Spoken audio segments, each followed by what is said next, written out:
It was 2:47 a.m. when his phone buzzed with a text from another woman. I didn't say a word. I didn't cry. Instead, I did what I do best. I analyzed, I planned, and when my husband flew to paradise with her, I was already one step ahead. This isn't a story about heartbreak. It's a story about a wife's revenge. My name is Rachel Carter. I'm 39 years old, and in my line of work, forensic accounting, I've learned one universal truth. Silence isn't empty, it's data waiting to be decoded. The buzz was a violent crack in the dark, 2:47 a.m. I wasn't sleeping. I was cataloging the cracks in our ceiling, listening to the rhythm of my husband David's breathing. Then his phone vibrated on his nightstand. Once, twice. The screen lit up our bedroom like a flare. I didn't move, he did. A fast, fluid reach, not the sluggish grope of a sleeping man. Muscle memory. Before he could angle it away, I saw the name, Claire Bennett, his college sweetheart, the no one to worry about. He typed a rapid response, placed the phone face down, and rolled over, feigning sleep. I stayed frozen, my mind already switching modes, from wife to analyst. People are just messy systems, and David had just introduced a critical flaw. The next morning, he was a performance of normalcy. A kiss with my coffee, hands on my hips. "Sleep okay?" he asked, too breezy. "Like a rock," I lied. "Work ran late, you know how it is." I did, I just didn't know his is anymore. He showered, humming. That's when I caught it, the new cologne. Spicy, unfamiliar, not the woodsy scent I had chosen for him. A variable had changed. Later, buttoning a crisp shirt, he dropped the news. "Might head out of town this weekend, a quick reset." "For work?" "Sort of, just needed." He left and the door click echoed in the new silence. This wasn't hurt, it was a hypothesis forming. My husband is lying. That afternoon, I audited our life. Bank statements, shared calendars, location history. The evidence wasn't in what was there, but in what was missing. Gaps, deletions. David, who used to forget passwords, was now meticulously clean, a system being scrubbed. That night, alone, my phone lit up. "Miss you already. Wish you were here." No name, a number not saved. I typed the perfect, trusting wife's reply. "Have a great time. We'll catch up when you're back." Happy face. I set the phone down. The hypothesis was now a theory, and theories require proof. The final data point came 2 days later.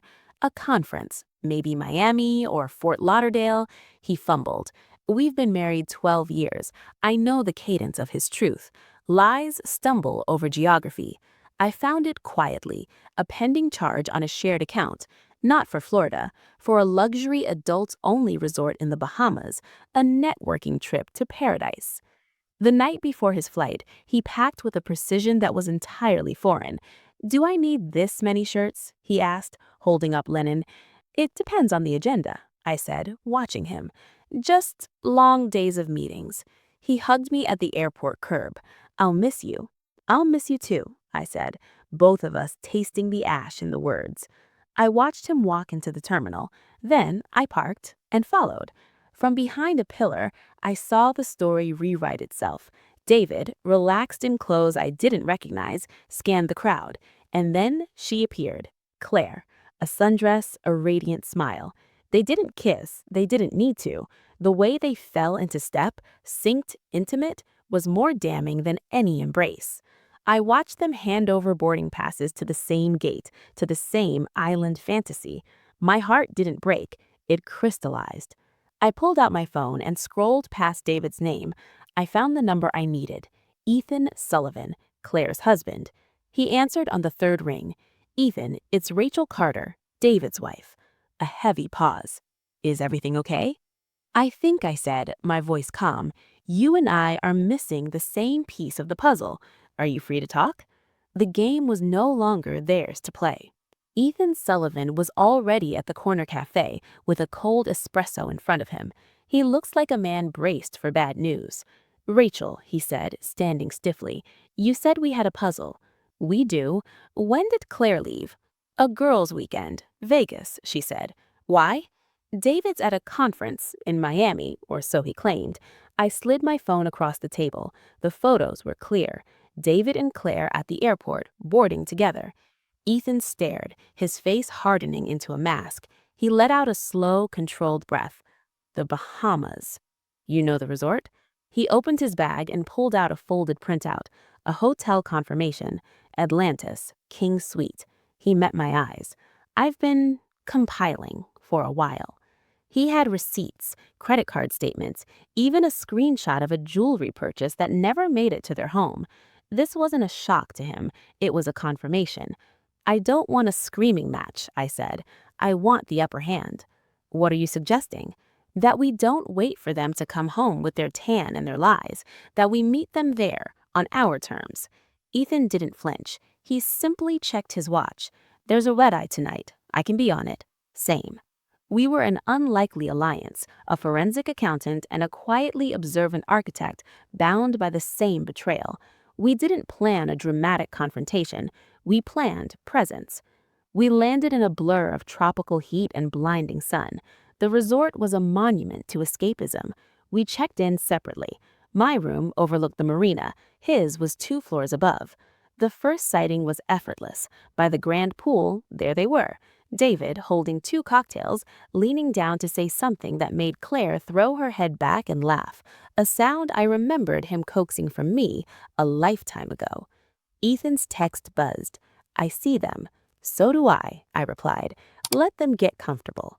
For 2 days, we observed. We learned their routine. Lazy pool mornings, long lunches, intimate dinners. They lived in a bubble of assumed privacy. We began to gently, deliberately, pop it.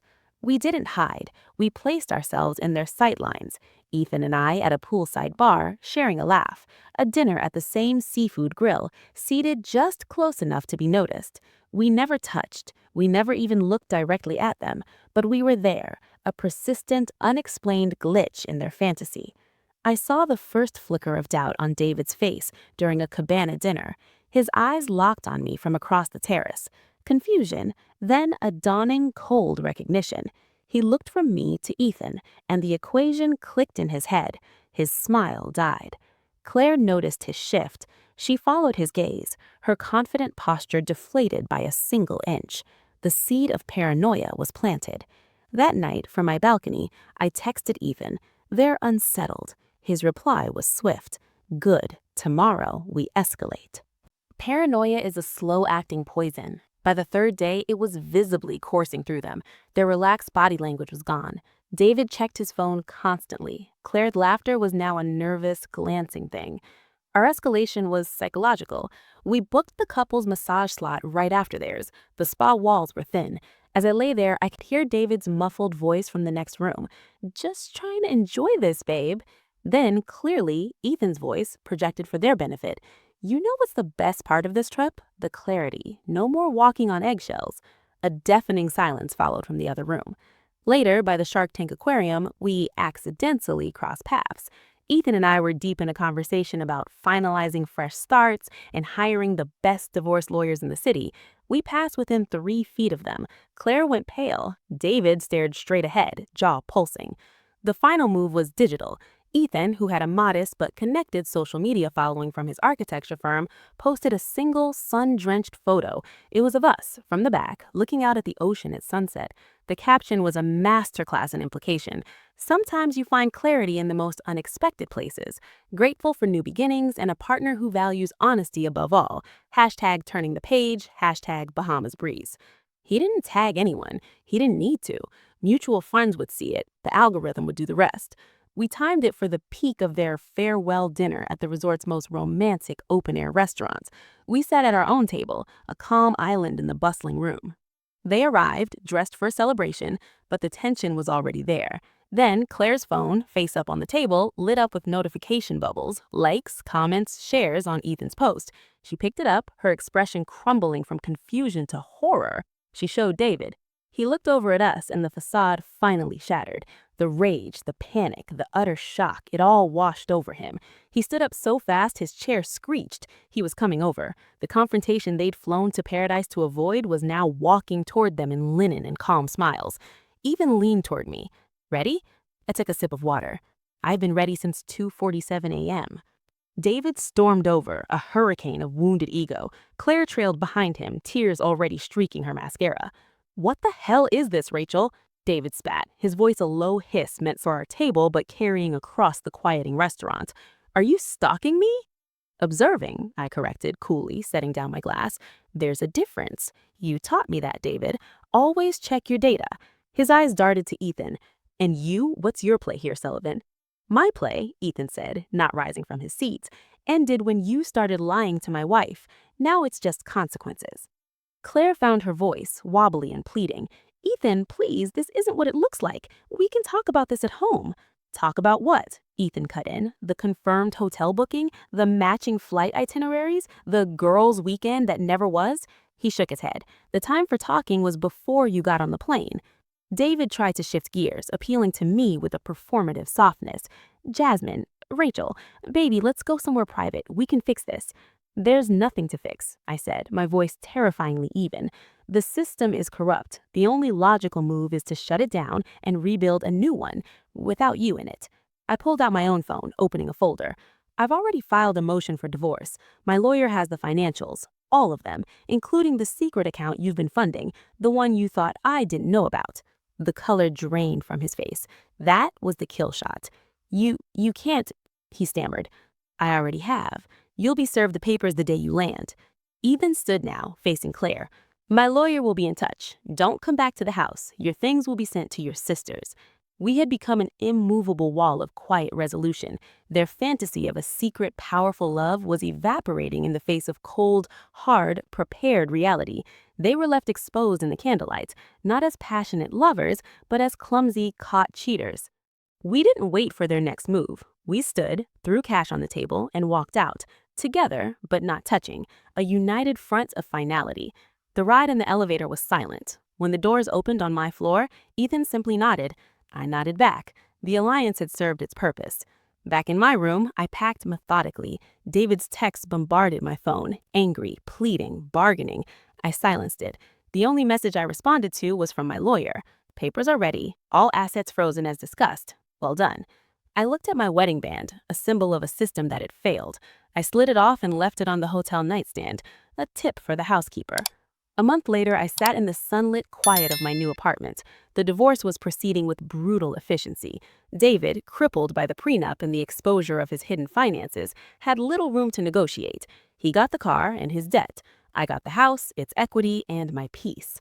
The doorbell rang. It was a courier with a final box of his things. I sent it back, unopened.